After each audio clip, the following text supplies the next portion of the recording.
In aerospace engineering, permanent fasteners are an important part of structural design. There are many different types, and they each have their own unique properties and capabilities.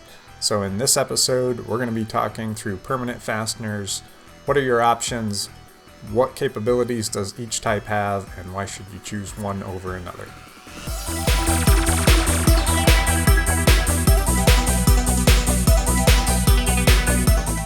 Welcome back to Engineering Aerospace with me, Eric Kane.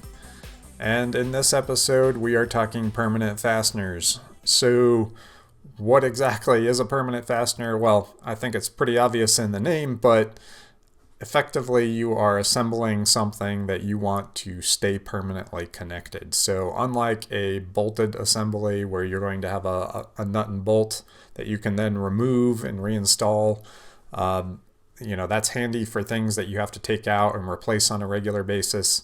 But when it comes to primary structures or assemblies that you do not want coming apart, there are better options than nut and bolt assemblies, partly for weight, but also for permanence in the corrosion protection and various other factors. So, permanent fasteners are an important part of our aerospace design. They're used all over the place. And so let's talk through the different options that you have and why you might want to use one over another.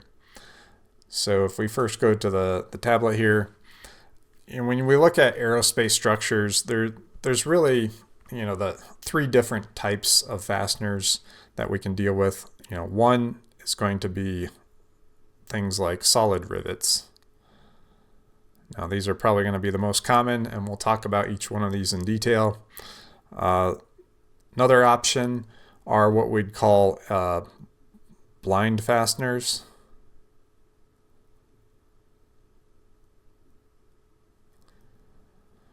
And then a third category, I would say, is effectively a pin and collar arrangement.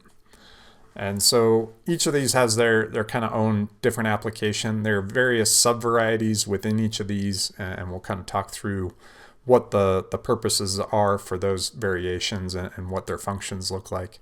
But when it comes to the primary structures, we're typically dealing with aluminum structured aircraft. Of course, you may have composites as well today. But the majority of airframe structures are either made from some sort of sheet metal, like aluminum, occasionally other exotic materials like titanium or Inconel, or steel. But the majority of the time you're dealing with some sort of thin sheet metallic material or a composite material, which is often done in thin sheets as well. And so when you're assembling those, we often use some sort of fastener, a mechanical fastener. Now, if you were to look at the fuselage of an airplane, it's typically, like just an airliner is going to be a very cylindrical shape. And it's often made of different segments of sheet metal, right? So these are thin sheets of aluminum that are then rolled on top of some sort of internal framework. So inside, you'll have some sort of frames, and there are also going to be some sort of stringer materials that go between frames. And so like if I were to look at this, before I skin the aircraft, I'm going to actually have a variety of these ribs internal. And then I have a various set of stringers that may build up the structure, the framework that makes up the skin of the air, or the shape of the aircraft. Now, on top of this, we would take what would normally start out as a long flat sheet of aluminum, and you basically get it wrapped up on top of this framework. And then there's usually a series of fasteners that join to either these ribs or these stringers or other structures like that. You have the same kind of thing with a wing. If you have a wing structure, you usually have some sort of ribs like this with some sort of spars or stringers. And then that sheet again comes over the top. And then you use a series of fasteners down to join these sub underlying structures together to the skin. And usually in modern aircraft design, the skin is really the primary load-bearing feature, and the fasteners that join that to the underlying structures, the ribs, the stringers, the frames, etc., that is transferring load into those components to transfer shear between different parts of the skin. So, when you're talking about the upper part of a wing, if I look at a wing from cross section, it's going to bend because of lift force. And so you have an outer skin on the top and one on the bottom. And so you're trying to transfer shear loads between those, and those fasteners are transferring that load from the outer skin through to the inner structures and then back out to the bottom skin. And so same kind of thing with a fuselage, right? You may have a long skinny fuselage and it's got some mass inside of it, and it may have a weight to it, whereas you have the wing further back that's creating your lift. And so you have this moment between these two locations, so that creates bending stresses on the skin. And then the underlying structure is there just to provide stiffness to help hold it in position and transfer shear loads. But when we talk about permanent fasteners, we're talking about usually something that is joining these kinds of primary structures together. And so there are a lot of reasons that you would want to use a permanent fastener. In particular, they can be lighter weight. You don't want these assemblies coming apart. And so you're designing them explicitly to be a very tightly assembled structure. Now, you can also use this for secondary structures. So, it could be just a matter of, I've got a box or something like that, a sheet metal box. And, a lot of times when we do sheet metal, we may have different elements that are folded over on top of each other, and then we want to secure those together. So it's kind of like the way you would assemble a cardboard box, but rather than them just sitting on top of each other, you actually fasten two pieces of metal together. So you might, for example, looking down, have a piece of sheet metal that looks like that, and then you'll have another piece of metal and a fastener going through that. And because this is not a joint that you expect to ever come apart, you might use a permanent fastener.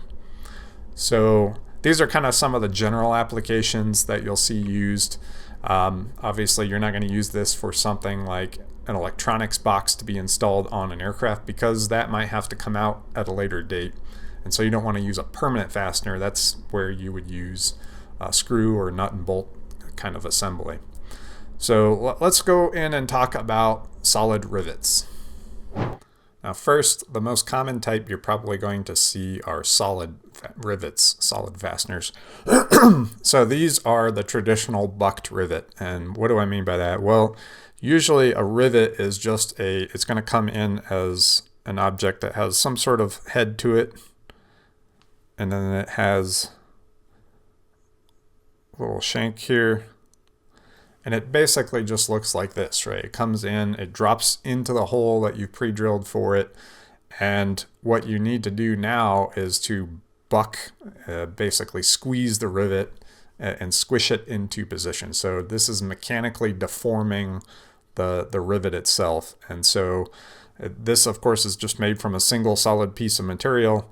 But what we're doing is we're going to come in with specialty tooling of some sort that's going to come on both sides of this rivet, and we are going to squeeze the rivet.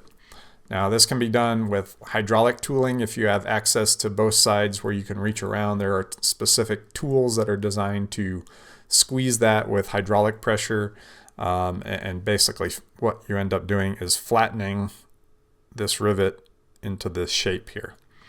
All right, so what we are doing is we're distorting the shape of the rivet into something like this. Now this can also be done with a rivet gun, where usually you have some sort of pneumatic action on the head of the fastener, and then you use what's called a bucking bar, which is basically a very solid piece of metal that you put on the back side here, and the action of the hammer hitting against that bar tends to cause the rivet to squish into this position. And that results in these two materials being fastened together, joined together by the compressive force of the two heads now. Now the bucked side here has certain tolerance requirements to make sure that you don't have some sort of weird distortion where the fastener head got squished in the wrong way. And so that is something you'll see in your quality requirements. Usually that's in the process standards, not something engineering has to define. But the advantage of a solid rivet like this is that it is a single solid piece of material. If you're dealing with an aluminum structure, you're probably going to be using aluminum rivets, and that means they're very compatible materials. They're similar strengths. There's not as much of a corrosion hazard. And so these are ideal for assembling, large permanent structures. Now, the downside, of course, is that you need to have access to both sides. If you're talking about something that is a very large airframe, something like a 737, you can't just have a machine that easily reaches both sides of those. These are often driven by hand, so you might have a technician on the inside and a technician on the outside, and they're calling to each other and, okay, put it in, all right, I'm going to buck the rivet, bang, they rivet everything together, and then the assembly's complete. Now you got to do that perhaps thousands of times, depending on the size of the structure. But like I said, the big advantages are these are compatible materials if you select them properly. They're lightweight because it's just a solid piece of material that just barely fills the hole and has enough to hold everything together. There's not excess material. And so, these are used traditionally all across the aerospace industry, particularly for aluminum structured assemblies. You'll also find them used in areas of like engine compartments, cowlings, those kinds of things that are made from metals.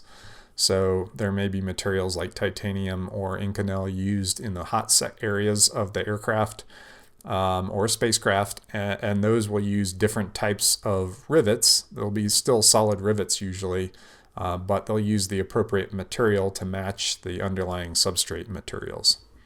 Now, another consideration for solid rivets is that when you squeeze these components together, when you basically buck the rivet and squeeze it into this flat head shape, you're not only squeezing this basically far side of the fastener and squishing it, you're actually deforming the insides, right? So these rivets are actually swelling because they're being squeezed.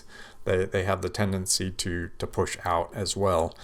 Poisson's ratio. So as you squeeze the rivet, it's going to fill that hole. And so one of the big advantages of a fastener like this is even if you drill the hole a little bit bigger than the diameter of the rivet, when you squeeze it into place, it's actually swelling to fill that hole. And that provides a lot of fatigue resistance to the joint.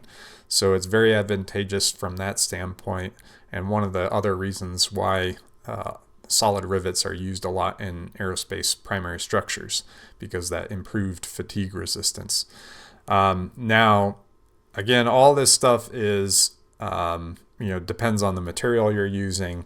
And one of the considerations is if you have composite materials, right? A composite's made of many different smaller layers of fabric usually, or a tape of some sort. And so the strength of those layer to layer can be damaged by the swelling of these rivets. And so a lot of times you try to avoid using solid rivets in composite materials, particularly very hard solid rivets, because that squeeze pressure, that expansion can actually damage the composite underneath. And so if you do that, a lot of times you'll want to use some sort of sleeve that lines this hole and helps protect and distribute that load a little bit, so that the rivet doesn't swell out and actually damage the composite.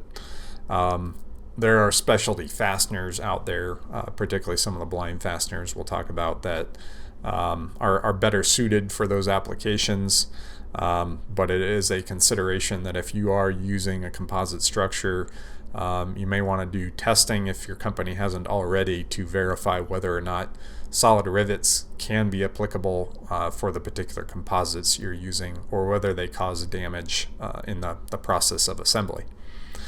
Now again, these fasteners are permanent, and so if you wanted to remove one of these, right, it's not as easy as removing a bolt, right? Because I can't just come in here and unscrew this. This is a solid deformed piece of material.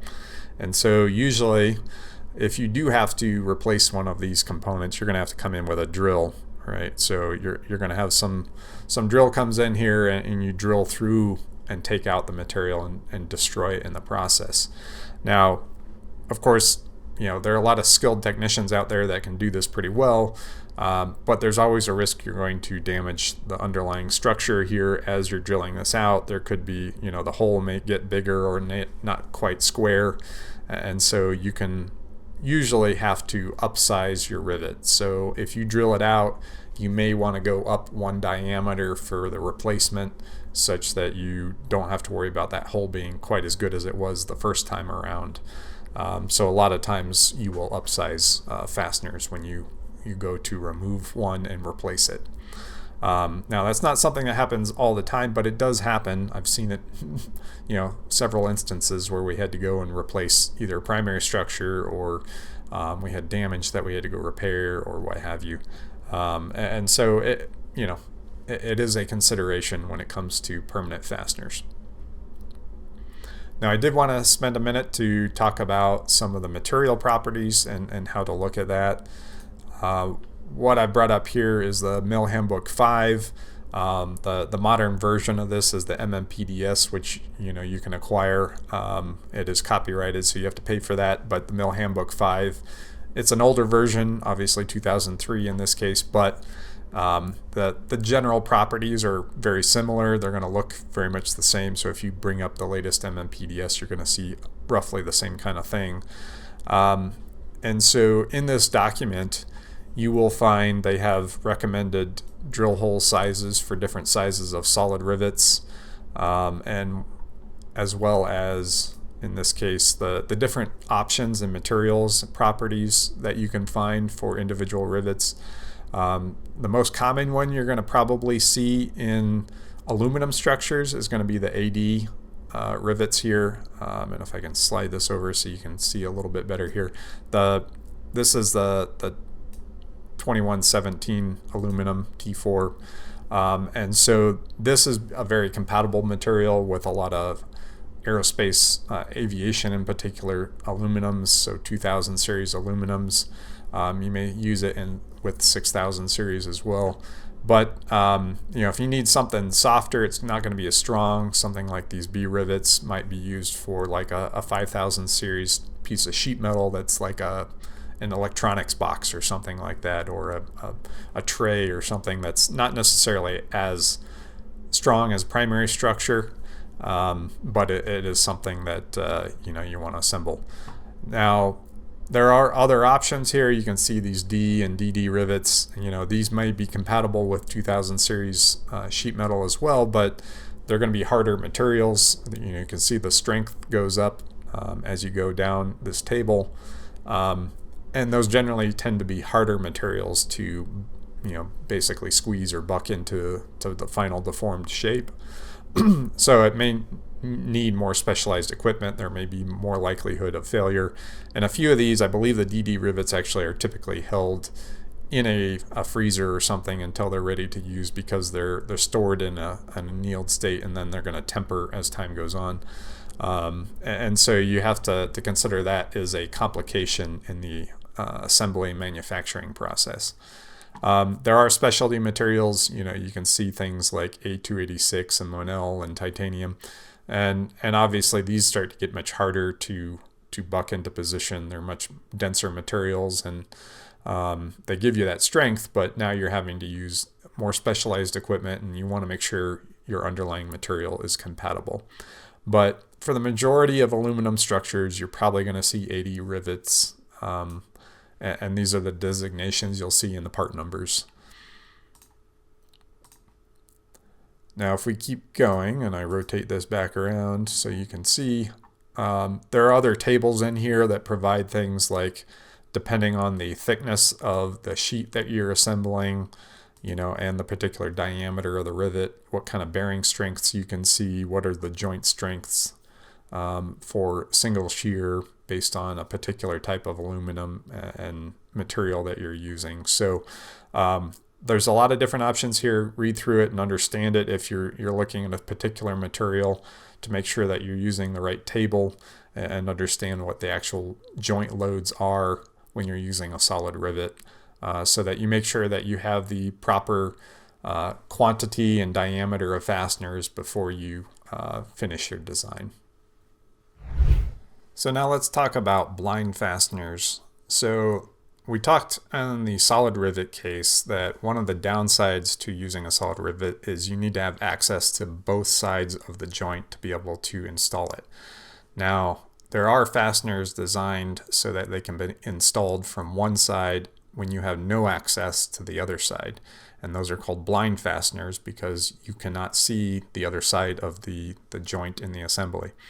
Now, what these will look like is going to be very similar to the solid rivet when it starts, in that you have basically a head of some sort. I don't know if I can draw that a little better.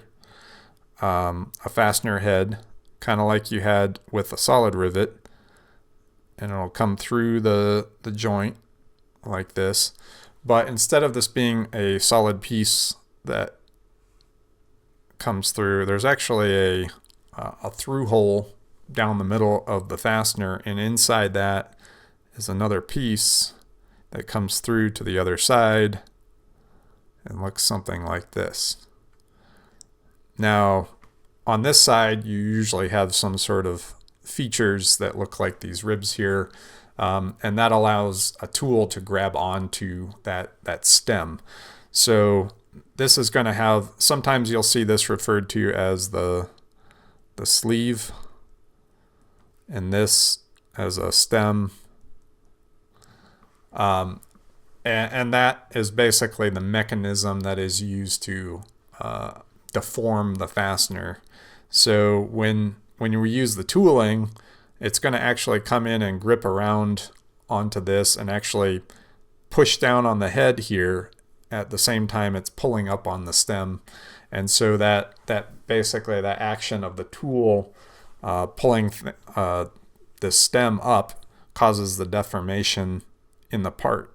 And so what you end up with, again, is something that looks more like this, with this particular piece coming back up in here. And so getting a little sloppy, but hopefully you can kind of start to see that you're going to end up with something that looks like this.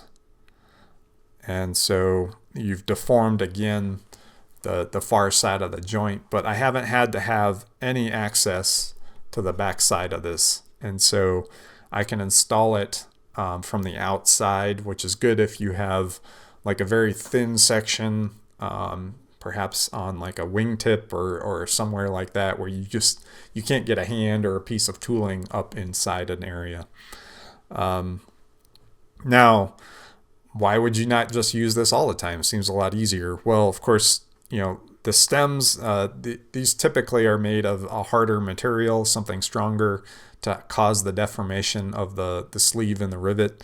And so that, usually is some sort of steel, and maybe other materials for stronger rivets, but it's going to add weight to this assembly. Plus, you also now have a 2-component assembly to make this one rivet. And so the not only is the weight a little bit higher, but it's more expensive to manufacture the actual fasteners themselves. You need more specialty tooling because each one of them tools is going to be designed for the specific brand or type of fastener we're talking about.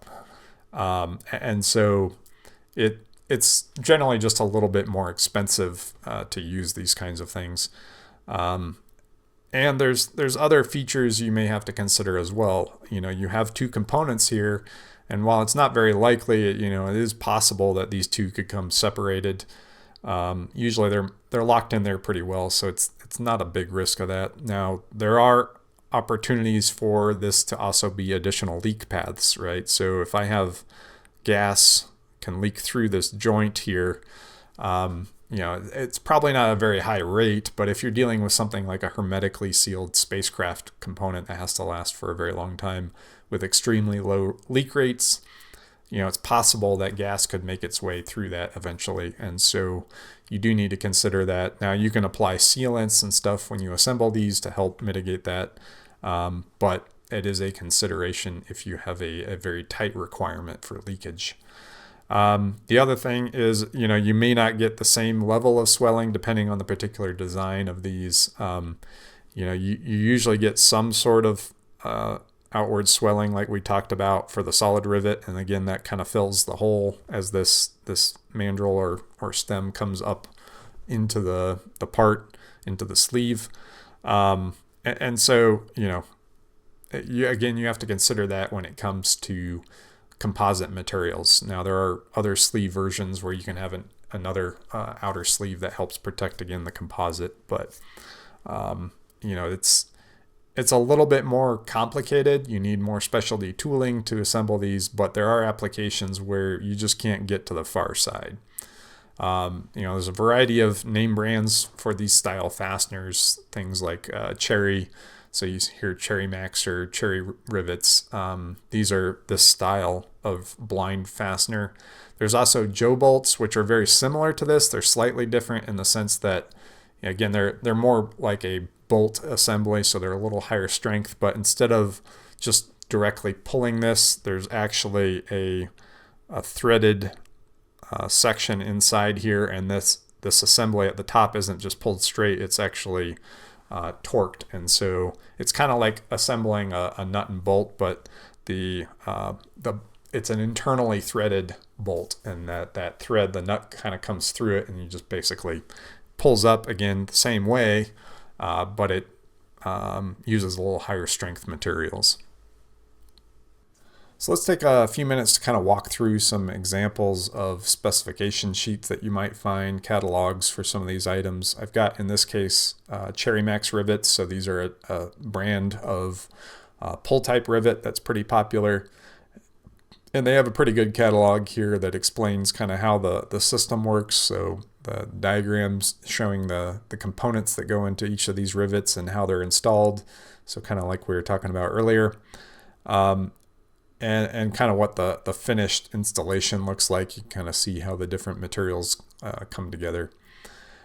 Now, they also have descriptions about how to select the appropriate part number, like what do the different part numbers mean.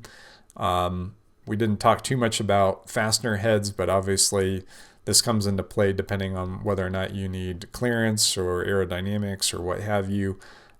Generally speaking, use the domed universal heads anywhere you can get away with it. But if you need to, they've got flush head options, or they've got kind of a lower profile version of a countersunk head here.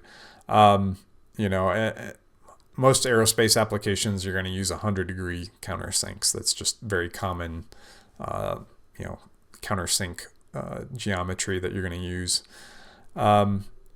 They've got examples here that describe how to measure the grip length. So the grip being how much material you're trying to grab and put together. So in this case, it's got a 1/4 inch thick material. And so there's a certain size you have to select. You have to be within a tight tolerance range. Otherwise, this fastener is not going to work properly. And you're not going to either get it gripped enough, or it's not going to provide enough clamping pressure. And there are specific gauges they have to help you measure that. You can calculate it in the CAD, but in real world, sometimes the materials don't quite come out to the same thickness that you would hope. And so you have to consider what's the possibility that one of these grip lengths might be a little bit off. They've got different material options listed here. And so in this case, you can see the sleeve and the stem are the two components of the rivet. The stem obviously being the inner portion. And you can see for like an aluminum structure, you're probably going to use an aluminum material for the sleeve. That means you're not going to have as much corrosion risk. Usually some sort of steel involved with the stem, because it needs to be much stronger and harder to be able to pull through and deform the rivet.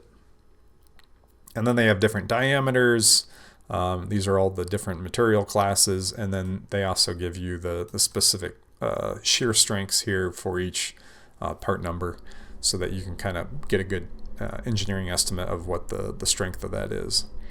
Some description of their tooling options. They've got actual weights. And then this kind of shows you a description of the part numbers. So as you're selecting, you can find the appropriate, head type, material type, select the right diameter, and then identify the appropriate dash number for the grip length. And keep in mind that you do need, even though you only have to access, the head side to install this, there does need to be a certain amount of clearance on the back side, so that you can actually put the rivet in and not have it bottom out. It needs to get the head completely flush to the material, and so they give you a certain dimension you need to have as a minimum clearance behind these fasteners for them to work properly. And so that, that in a nutshell is kind of like a typical data sheet. They have examples here of some of the tooling you can buy for these fasteners. So these are going to be things like mechanical, that's a hand tool that allows you to put smaller rivets together. If you're getting bigger ones, you're not going to be able to get enough hand strength, and so you need like a hydraulic or pneumatic tool. And they've got some examples here for pulling those rivets. And so these are just kind of the specialty tooling that may be necessary for some of these fasteners.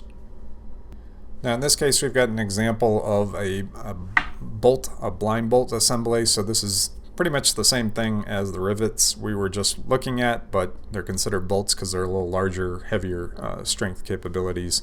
And so they've got some examples here of how this assembly comes together and what the deformed kind of shape would look like when it's assembled. And they have the same kinds of general things that you'll see in terms of dimensions and grip lengths and all that kind of stuff. And you can see kind of the tensile and shear strength allowables are provided here as well. And so that gives you some idea that these fasteners are a little bit bigger, tougher, and that's why they're considered bolts and not rivets. They have some tensile capability. And so these are you're going to be in applications again where you need much higher strength than you can get out of a typical rivet assembly, but the general principle is the same, and so there's not really a whole lot different here. They're just generally bigger and stronger, and so you can see again same types of equipment, hydraulically actuated, because these are much stronger than you can do by hand. And they have some different specialty tooling. So that's just another example of a kind of a blind fastener. Now the third type of fastener we'll be talking about are what are typically called a pin and collar arrangement. And there are a variety of name brands and different styles, sub-styles, I guess, within this. Most common, you'll probably hear things like Hi-lok or Eddy bolt or one style. And then there's also things like Huck bolts and things that are similar, but we'll talk about the differences between these two. But in either case, you kind of have a two-piece assembly again, but now these two pieces come separate. And so kind of like the solid rivets and such, we have some sort of head that is the fastener, and then a shaft coming through. But in this case, now there's a couple different features. So the typical pin and collar setup that you might see for something like a Hi-lok or an Eddy bolt is going to look very much like a bolt, right? So it's going to be some section here that is threaded at the end, but instead of the driver for the fastener being up here, you don't have a driver on the head side. You actually have what is basically a socket drive on the inside of the far side of the shaft. So usually this is an Allen key of some sort, and then the assembly is made by a separate collar piece that comes in from the back side. And so you're actually, and this usually has some sort of hex drive on it and a breakaway feature. And so you're assembling this kind of like a nut and bolt, but all the driving features are actually conducted on this side of the assembly. So you still need, of course, access to the head to be able to install the fastener, but the actual driving is conducted on the far side of the assembly. And when the collar is assembled, in this case, this is a threaded collar. And so what it'll end up looking like, and let me clear a little space so you can kind of see it a little bit better. When it is assembled, your collar kind of looks something like this. And so there's a threaded portion on the collar with some sort of locking feature. Usually it's a distorted thread and a little bit of clearance here to mate up to the underlying structure. Now, these collars are usually driven by what is a removable section here. Like on this end, there would be a hex pattern here that's driven by basically a wrench, and that snaps off when it gets to the appropriate torque so that you know the assembly has been torqued properly. So very similar to a nut and bolt, but obviously when that section pops off, there's no longer a feature there designed to allow this to come off. So it's almost like a permanent bolted assembly. Now this is advantages in terms of it's a little bit lighter weight than a traditional nut and bolt assembly. It's designed intentionally not to come apart. So again, if you're trying to do a permanent assembly, this style of fastener gives you that strength of a bolt without the risk of somebody removing it when they shouldn't. Now again, if you had to remove one of these, now you could probably get tooling, wrenches and things, pliers and that kind of thing that can actually get in there, grip the collar and torque it off. It's just a little bit harder to do than something that was intentionally designed to be removable. Now, there are similar style fasteners which have what they call a swage lock. And so if you hear a lock bolt or a swage lock bolt, it's going to be very similar, but instead of a threaded collar, what you actually have typically is a similar design for the basic bolt, but on the end here, you're going to get basically another stem, right? And so this has some sort of breakaway feature. It has some features here that are designed to grip onto the tool that pulls this, but there's a separate collar that comes onto the backside, and it's a collar piece that starts out, slips over this assembly, but then you drive in, a tool comes in that grips onto the features on the stem here, and then basically just squeezes the collar and deforms it up against it's not really threads, but the features on here onto the bolt. And so when the tooling snaps away, you're left with something that looks kind of like this, right? Where the collar here has deformed into the bolt and permanently locked that in position. So the main difference between this and the other kind of pin and collar we were just talking about is that this really is no longer threaded, right? It looks almost like a thread, but they're kind of at 90 degrees. They're not helical. And so they're permanently locked in position by swaging that collar against the bolt. And so what you end up with is a very similar result, but this is even probably more permanent than the design we were just talking about, like a Hi-lok or an eddy bolt. But in the end, you end up with pretty much the same kind of joint, right? Which is a two-piece joint. It's basically a permanent bolted assembly. There's nothing particularly unique about that in terms of the properties of it. It's going to behave very similar to a bolted joint. You do need to consider, what kind of gap do I have in terms of the hole diameter. Usually when we install these kinds of fasteners, we're going to be very close tolerance. Again, if you want to get the best fatigue resistance and reduce stress concentrations, you want to fill that hole as best as possible. And so those have to be very tight tolerance holes. In some cases, we typically would run a transition fit hole. So you might get a little bit of interference. You may have to actually hammer that pin, that fastener in there. And that way, you've filled the hole for sure. And so that there is that consideration, because unlike the other fasteners we talked about, we don't get that swelling action, right? This is a fairly rigid assembly. The deformation is occurring basically just on the collar. And so these are really good for high strength joints, right? This style. So we'd use it for, obviously very high load concentrations, areas where you're using thicker materials where maybe a solid rivet's not ideal. And so this is, again, you just consider it like a permanent bolt. Now, each of one of these is going to have its own unique properties, but you can kind of design the loads based on the manufacturer's data, and look at the properties, but it behaves just like a bolted assembly. Again, you can wet install these if you're worried about leakage or corrosion and those kinds of things. So wet install is basically just using some sort of sealant or a primer or something like that is a paste or a liquid that's wet when it's installed, and then it'll cure after you've put the fastener in place. And so you're just kind of filling up all the little tiny gaps, or sealing off the fastener that way.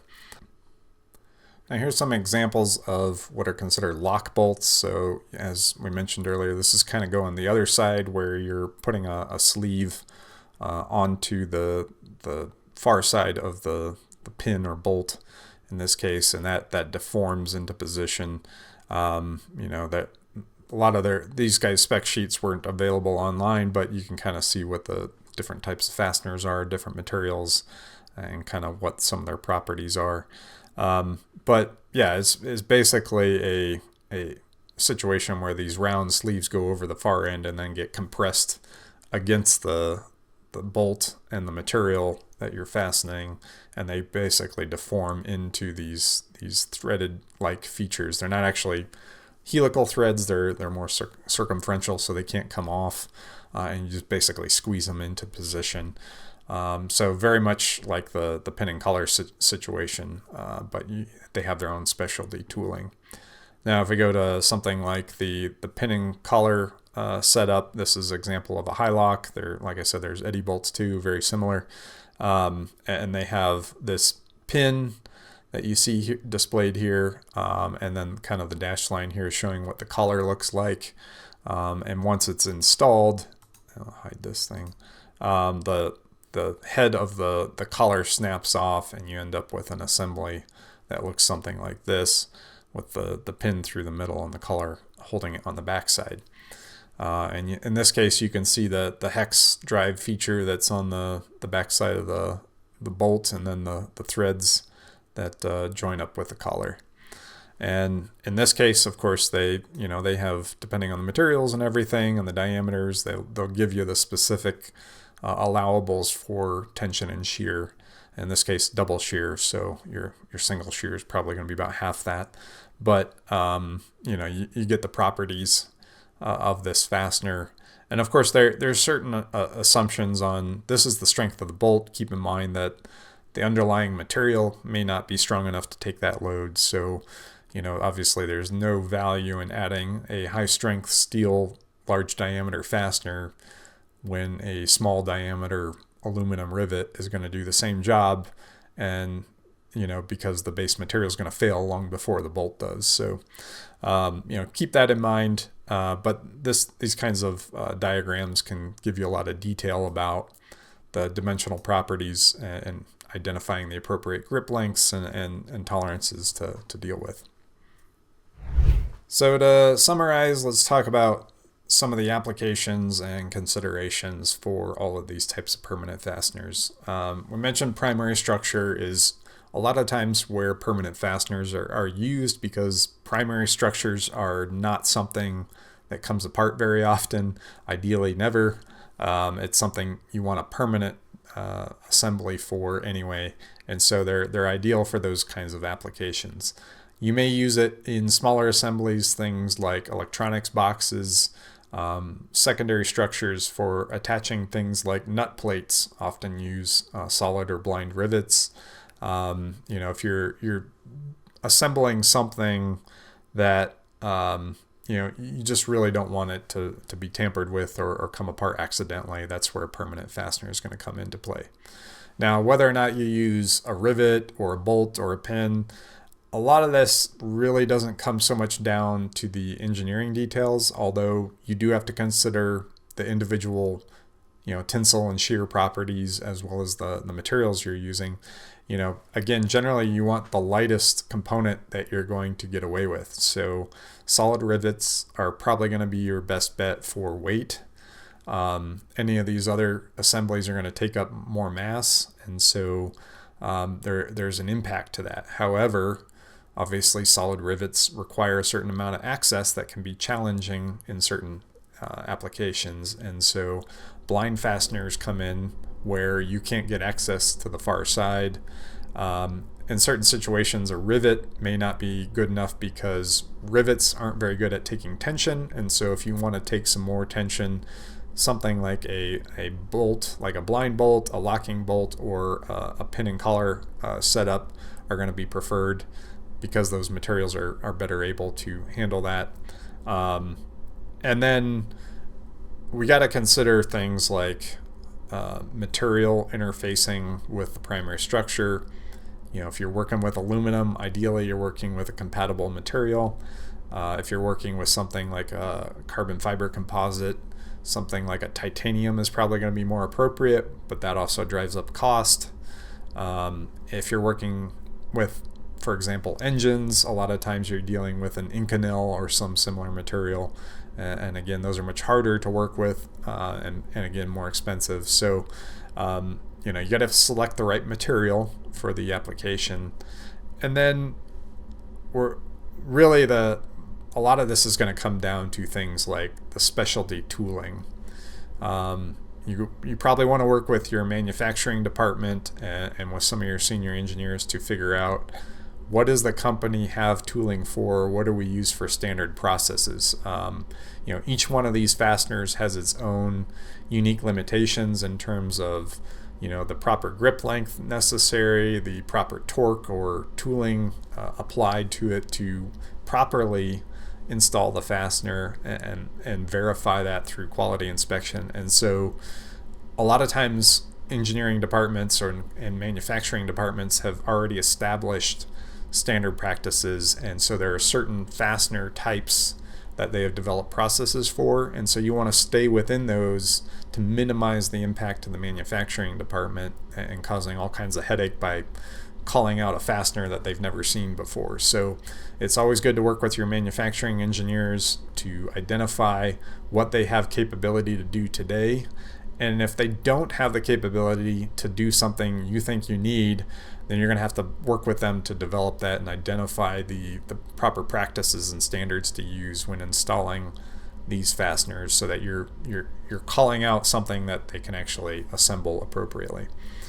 And finally, that this comes down to things like cost and availability. I've worked with several types of specialty fasteners like these where we wanted to call out a specific Hi-lok bolt. Perhaps it was an oversize with a special material, and it was going to take 6 months and cost us $100 per fasteners versus, well, we could get the steel ones down the street here today. So you got to make sure that you're considering not just what works technically, but what works from the programmatic standpoint as well as the manufacturing side. And so, yeah, just a quick summary. Make sure you consider the right materials. Do you have the right clearances to allow you to install these?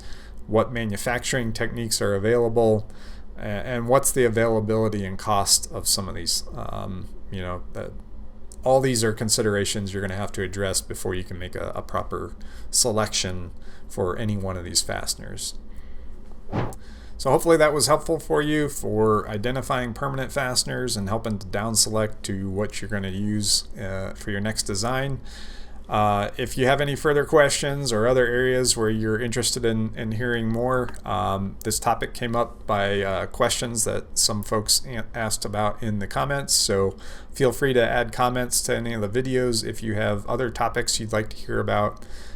Feel free to DM me or reach out in LinkedIn if you have other questions. I'm here to help young engineers learn the ropes when it comes to designing in the aerospace world, and so look forward to talking to everybody that's interested. But until the next time, have a good one, and we'll talk to you then.